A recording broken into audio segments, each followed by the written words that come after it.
there, my name is Kristyn from Mealtime Memories, a Classroom Kitchen, and what a beautiful day to be outside and grilling.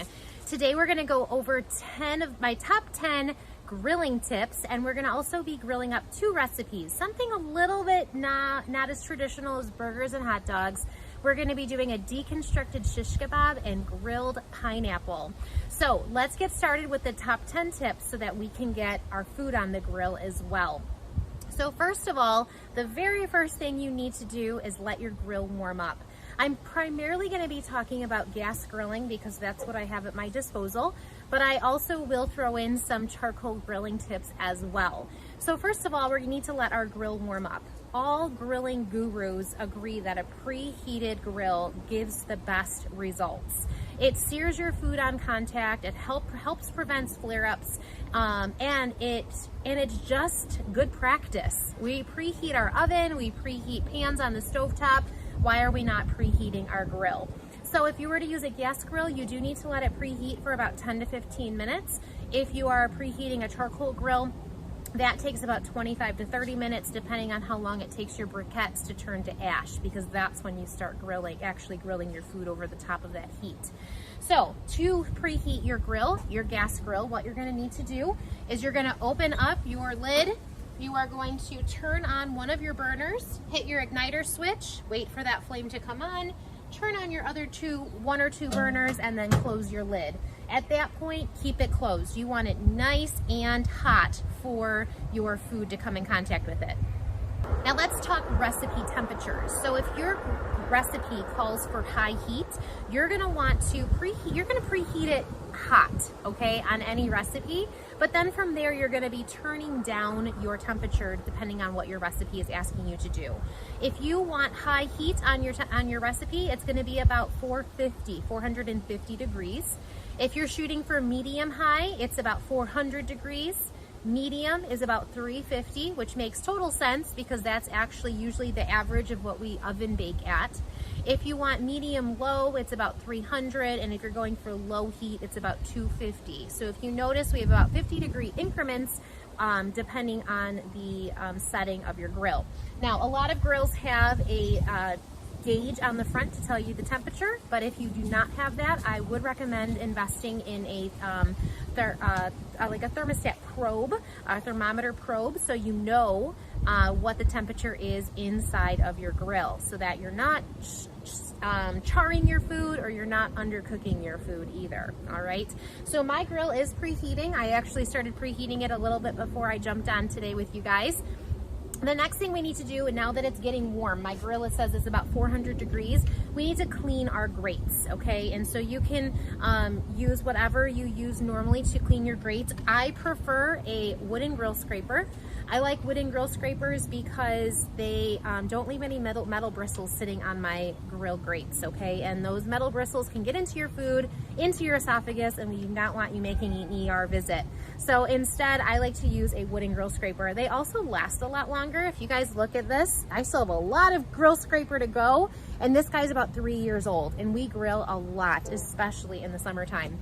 So I'm gonna open up my grill, and I'm actually going to clean any residue that I have left over from the last time we grilled, which was just yesterday. We made a grilled barbecue chicken pizza. So I'm just gonna kind of get any kind of that barbecue sauce that might be left on there and scrape all that off. Now my grill is not done preheating yet, so we're gonna let it continue to preheat, but at least it's nice and clean and there's no debris. Now, even with the leanest of foods, you might need to oil your grill.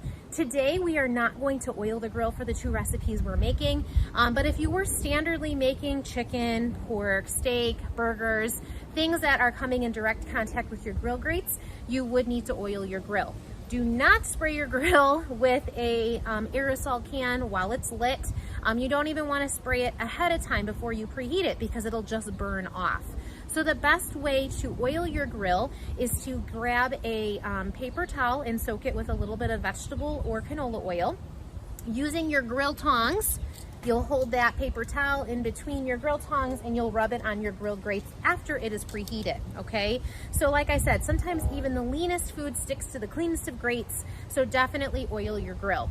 The reason we're not oiling our grill today is because we are actually going to be utilizing a grill stone. And the other one is we actually want, the other one is a grilled pineapple, and we're going to be using a grill mat. So we're actually not coming in direct contact with the grates today. See, I told you they were a little bit untraditional, all right? The other thing is keep it sanitary, guys. So you'll notice today that I'm using 2 tongs. One of them I'm going to use for my chicken because it is going to be touching raw chicken. The other one I'm going to be using for my grilled pineapple. So make sure you're using separate tongs or cooking utensils, and also make sure that you are switching out platters or cleaning your platter while your food is on the grill. Make sure you keep everything sanitary.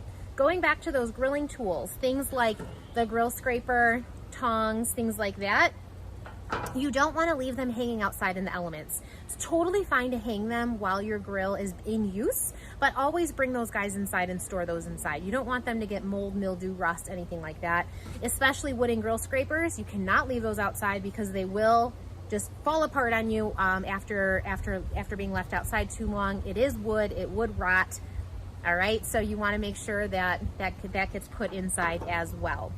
Now, there are a couple of accessories, food accessories that you can use for grills. I'm going to be demonstrating 2 of them today. The reason being is I am a busy mom. I own 2 businesses. I volunteer for all kinds of things, and I don't have time sometimes to do some of the traditional methods of grilling. So I love using grill stones and grill mats for my more delicate food, or for when I do deconstructed versions of food. All right, so one of our recipes that we're going to be doing today, which we're going to throw on the grill right now because our grill is preheated to 500 degrees. I do want it on like a medium-high heat, so I'm going to turn it down a smidge to get this guy on here. But we're going to do some deconstructed shish kebabs, and the reason they're deconstructed is they're not on a stick. I don't have time to skewer things, so I use a stone, a grill stone, to make my shish kebabs. It is heavy duty. It is heat resistant to 750 degrees. This one is in particular, and it's going to allow me to cook my food on the grill without having to worry about it getting stuck on skewers or anything like that. That being said, grill stones you can find. This one is specifically from Pampered Chef, but I have found other ones at Weber Grill. I found other ones at Amazon. It just really depends on your price point and what size and shape you're looking for. This is a smaller one because I am making a smaller recipe. I do have a larger one where if I was cooking for my whole family right now, I would be using my larger one. So this is gonna go on the grill on direct heat, which means all of my burners are on, and we're gonna just kind of monitor it for a while. All right, so this is gonna go on there. I know that my right side is my hot spot, so I'm gonna put it on my left side so it cooks a little bit more evenly. We're gonna get that guy on there, let him start doing his thing, and then we are going to move on to the rest of our tips, all right? So that was number 5, keep food from falling. With your delicate foods or food that is kind of chopped up, you can use grill stones or grill mats. So grill mats look like this. They're flexible. They can usually hand wash or dishwasher safe.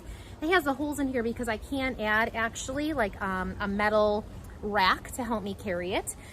This is great because it still allows for grill marks, but it doesn't have that direct heat on there, or sorry, the direct flame on it, and it doesn't let it stick to it because, or fall through the grates, which creates just a giant mess, all right? So the grill mat is great for fish or loose things like the deconstructed shish kebab, roasted veggies, or anything that's just smaller, like pieces of shrimp or anything like that. So grill mats are another great thing as well. Again, these are very mainstream grilling accessories, all right? Number 6, keep your lid on your grill. All right, I always see these commercials and TV shows where people are grilling with the grill lid open and they're standing there flipping burgers. No, no, no, no, no. You are losing tons of heat. The effectiveness of the grill is close to 0 when you stand there with your grill lid open. So leave it closed, let it do its job. Only check on it when it's time to turn your food or to check for doneness. Speaking of doneness, another accessory that you're gonna wanna get is a meat thermometer, all right? The meat thermometer is a great thing to invest in to check your food for doneness, especially your meat temperature. Oops, I don't want my grill mat to blow away. I'm gonna just move it over here. All right, so you wanna make sure that you always check your meat in the same spot. Chicken is always 165 degrees. And then what I like about this one specifically is it actually shows you, kind of gives you a rundown of what your meat temperature should be. It's also an instant read digital. And so that means it's instantaneous. Like right now, it's reading the outside temperature. It's 91 degrees out. It's a hot one. It's a hot summer day. So I really, 92 degrees. So it's an instant read. You don't have to guess at the temperature. I really like instant read food thermometers, all right? Like I said, always check your meat in the same spot so that the juice doesn't continue to run out all over on your meat. I love too that I don't have to cut into my meat. I can just use my food thermometer to make sure that my meat is at the correct temperature. I promise you this is a great thing to not only have for your grill, but for your kitchen as well. It will increase your cooking confidence twofold because you will know the temperature of your food. Now, keep in mind, when you take your food off the grill, you will have residual cooking time. Just like if you're a baker and you take your cookies out of the oven and you leave them sit on the sheet pan, that residual heat will continue to bake whatever's there. Same thing with grilling. Your food is hot, okay? So it'll continue to rise in temperature before it cools down. So make sure that when you are checking your temperature, so say I'm doing chicken, 165 degrees is when chicken is done. I would probably take it off as early as 160 degrees because then we're gonna let it rest and that residual temperature will come up, or that residual cooking time will bring that temperature up to its appropriate cooking temperature. If you are super finicky about your steak, say I like mine medium, which is like 145 degrees, I most definitely would be taking it off the grill at about 140 degrees so that it continues to cook until 145 and I don't end up with overdone steak. We don't like overdone steak around here. Speaking of checking your meat temperature and that whole residual cooking time, let your meat rest, all right? So tend to your meat and let it rest for about 10 minutes. Not only will it finish cooking, but also the juices will redistribute nicely and you're gonna have really, really good results, okay? So that was tip number 8. Tip number 9, we're gonna talk a little bit about hot spots. You notice that I told you that I had a hot spot on the right side of my grill when I went and put my, stone on there. And it just happens. No matter how much you spend on a grill or what you invest in a grill or how big or small it is, oftentimes because we're dealing with live flame, we're gonna have hot spots, all right? So hot spots are bound to happen, so make sure you move your food around. You wanna even out your food on your grill. Say you are doing burgers and it is on direct grates, and you have burgers on the right side, which is a hot spot. When you go to flip them, you're gonna wanna flip them and move them this way, all right? So that hot spot food is coming over to the cooler side food is coming over to that hot spot side, okay? So you're gonna wanna flip flop and just be cognizant of the hot spots on your grill. Now, if you get a flare up, because flare ups can happen, flare-ups happen when fat drips onto the heat and actually catches fire. So it's like a grease fire, all right? The one thing you do not want to do is put water on it. That is not mush well. So let me give you 3 tips to not only preventing flare-ups, but how to put out a flare-up. So preventing flare-ups, you're gonna wanna cook with lean meat.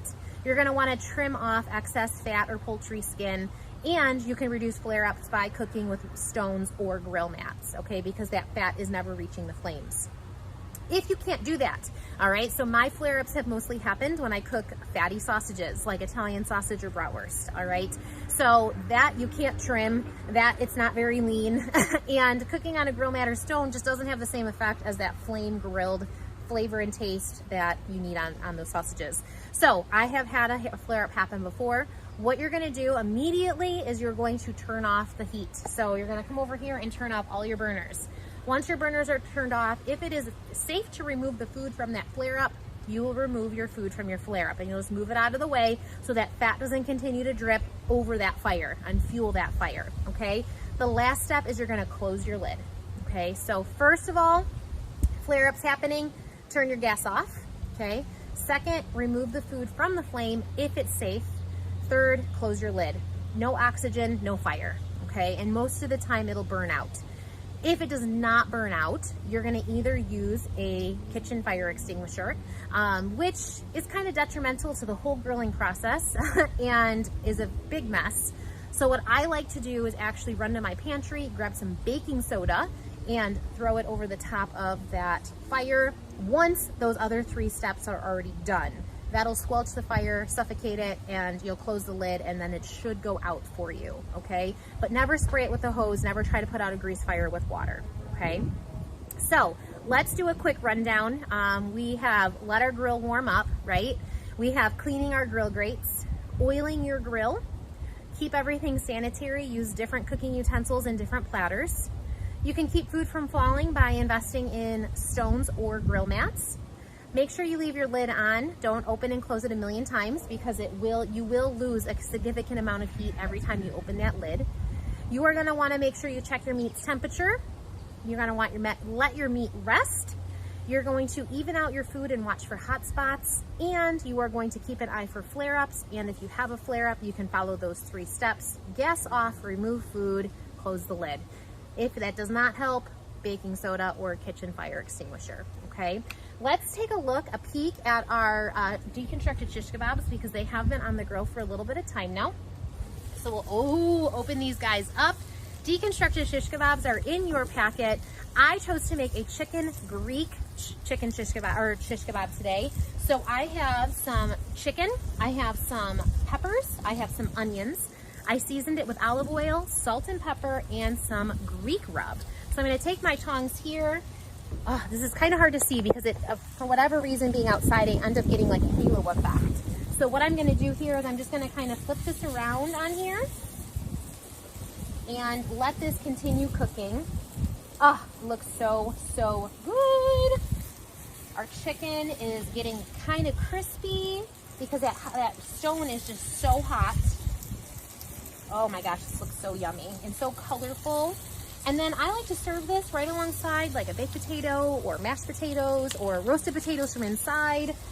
You could also do rice, basically however you want to, but I gave you lots of options to be able to create your shish kebab, and you can use any kind of vegetables that you'd like. So I use these guys for chicken, so I'm gonna make sure my small ones are put to the side for chicken. And at this point, we're gonna go ahead and put our pineapple on the grill as well. So we're gonna do some grilled pineapple, which is a really great dessert because it really is gonna caramelize and get nice and rich and flavorful. All I did was take actually a whole pineapple and cut it into spears. And I'm gonna lay this on the grill. And the great thing about this is the natural sugars in it are gonna caramelize while they're on the grill. You'll notice I left my hotter spot open because I do want it to brown and caramelize so that it becomes nice and melty in your mouth. So I'm gonna go ahead and lay my pineapple right on here. I can also use a grill mat if I want to, but I'm going to lay it right on my hot spot, all right? Now, if you are gonna use do grilled pineapple, you definitely want to do fresh, okay? And I'm gonna close the lid now because we don't grill with the lid open, right? You definitely wanna do fresh. So I just kept the head of my pineapple to kind of give you a real quick show of how you pick a pineapple. Basically what you'll do is you'll come in here to these inner leaves and you'll come and you'll pull it out. If it pulls out easily, your pineapple is ripe and ready to be cut. If you're pulling on a leaf and you can't get it out without really tugging, you're gonna wanna let it sit on your countertop for a few days before you cut into it so that it can continue to ripen, okay? So those leaves, those inner leaves are really handy. Just be careful, they're very pointy. So when you reach in there, make sure you kind of spread that out so you get those inner leaves, all right? So we'll put that guy to the side. Once our pineapple is done, we're actually gonna plate it up with a little bit of honey, some chopped honey roasted peanuts. I can add a little mint if I want to too. I went to go grab it from my garden, but there wasn't enough there. I just used a bunch of it last week for actually another Mediterranean cooking class, and the recipe called for a lot of mint, and my mint really just hasn't replenished yet. So we're not gonna add mint today, but that's totally okay. You can also serve it up with some ice cream, or you can serve it up with some whipped cream, or if you don't want all that other sugar, then you can just eat it how it is because it's delicious the way it is. While our pineapple's cooking and our shish kebab is finishing cooking, I do want to go over a couple of more grilling tips, specifically based on gas and charcoal grilling, okay? So for gas grills, a lot of the times, obviously we have propane tanks, and if your grill does not have a gas gauge on it, here's a trick on how to determine whether or not your propane tank still has gas in it. What you're gonna do is you're gonna have a cup of boiling water and you're gonna pour it down the sides of the propane tank. You're gonna wait a few seconds. If your propane tank still feels cool where you poured the water, then you still have propane inside your tank. If it does not, then you're running low. The other thing I recommend is definitely keeping 2 propane tanks if you have room. Oftentimes we run out of propane because we grill a lot. So we run in the garage, grab our second one, put that one out there, and one of us adds to our to-do list for the week that we have to get our backup refilled. So we always kind of keep 2 on hand. The other thing I wanted to touch on was indirect heat, okay? A lot of recipes will call for indirect heat. This is kind of more of a 201 level skill, but it's definitely something to know and understand because you move pretty quickly through all the things that you can grill, because a grill is kind of like an outdoor oven, okay? You can use it as a stovetop, and then indirect heat is essentially using it like a oven. So what you're gonna do for indirect heat, it means that we're not cooking over all the burners. I have 3 burners, which means I'm gonna turn off the middle one, okay? And we're just not gonna have the flame over the middle one. And our food is then not gonna cook over any direct flame. We're gonna have those other 2 flames in there, but it's not the direct flame on the food. We're not like Burger King here, you know, flame grilled kind of thing. And oftentimes you'll use this for like grilled pizza or slower cooking foods as well, okay? Because you don't want that intense flame on your food. If you only have 2 burners on your gas grill, you'll just turn off one of them and you'll cook on the side that the burner is not on, okay? So those are a couple of extra tips for gas grilling. Let's check our pineapple because it is on the hot side, so I wanna make sure that I flip it and it doesn't burn on me. We just want it nice and brown and caramelized. And our chicken looks amazing too. So we're gonna start flipping this. Oh, look at this. So we're starting to get nice and brown and caramelized. We're gonna flip it over so it can continue cooking here for us. Ooh, that one is a really good one. Ooh, yum. Guys, this is so good. Tongs are gonna put down. I'm gonna move over to my chicken tongs that I just threw on the ground. We'll use my apron here to make sure they're not dirty. And we're just gonna give this a flip here. This is pretty much almost done. We can check the internal temperature of the chicken. I've made this enough time to know that this chicken is pretty much done almost. So we can just let this finish kind of simmering while our pineapple finishes cooking as well. We'll close that back up. All right, as far as charcoal grilling I grew up with, but I was not a fan of it because it just takes so long. Gas grilling is much quicker. The problem with charcoal grills is it takes about 25 to 30 minutes to preheat, then you have to grill your food, okay? And the reason it takes so long to preheat is because when you cook over the briquettes, it actually needs to turn to ash for you to cook your food over the top of it. So if you light about 50 briquettes, it takes about 30 minutes to turn those to ash. Then you're gonna spread them in an even layer, and that's where the cooking happens, all right? I'm not an expert on charcoal grills. I grew up with my dad cooking on charcoal grills, but I personally never, well, I've cooked on them, but just not, it's not anything I've had in the house to cook on often. We've tailgated with them, I should say. All right, so for indirect cooking for charcoal grilling, what you're gonna do is you're gonna preheat your grill just like you would. Like I just said, the 50 briquettes takes about 30 minutes for it to turn to ash. And then you're going to spread out your ash, but instead you're gonna leave a hole, kind of like a donut hole in the middle of the bottom of your grill where you're spreading out that ash to put a drip pan. Okay, you can do a disposable pie plate, or they sell disposable grill pans, disposable grill drip pans. You can put that in the center. So that creates a part where there is no direct heat from the ash onto your food. You kind of have that open center and it becomes more of an oven-like cooking for whatever food you're cooking, okay? So the other cool thing about indirect heat is often you don't have to turn your food, okay? Because it is like that oven. You don't really turn your food too much in the oven, occasionally, right? But it's not like we're in there flipping it like we would on a grill top, okay? So that's some extra tips about charcoal grills and a little 201 knowledge about indirect heat. The other thing too is if I had a marinade, I wanted to kind of circle back to this because I kind of forgot to say it. My chicken and veggies, I just toss, like I said, a little bit of olive oil, salt, pepper, and the rub. But however, if I had this marinating in like a whole marinade and I have leftover marinade, my best tip is just to discard it. Don't try to pour it over the top of your food. You're gonna make a big mess in the bottom of your grill. Don't try to serve it with something later. Just discard it. Don't try to reuse that used marinade, all right? So let's check again on everything. Like I said, our shish kebab was just about done. What I love about a stone is that I'm gonna actually show it to you guys. Look at, it's crisping. Your chicken is crisping, which I love. It's not like it's just sitting there and just kind of steaming. Everything is getting those grill marks still and really just getting nice and the grill flavor that we want. Our pineapple is just about done.